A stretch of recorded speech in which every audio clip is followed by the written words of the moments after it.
જય શ્રી કૃષ્ણ બધાને। આજે આપણે બનાવશું આલુ પરોઠા।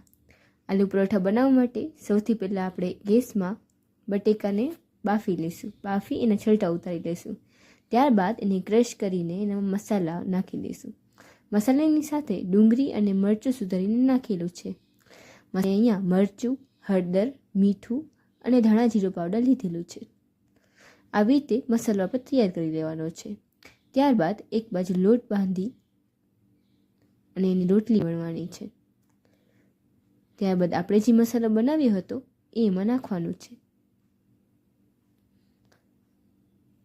એ રોટલીને આવી રીતે લેયર બનાવીને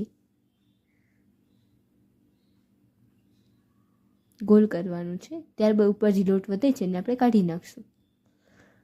ત્યારબાદ એકદમ મસાલો સેટ થઈ જાય અંદર, એના માટે આપણે એને દબાવી દઈશું।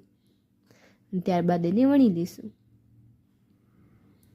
ઘી નાખી કે તેલ નાખી એને આપણે શેકી લઈશું। આવી રીતે આપણા આલુ પરોઠા તૈયાર છે। ખૂબ ખૂબ ધન્યવાદ।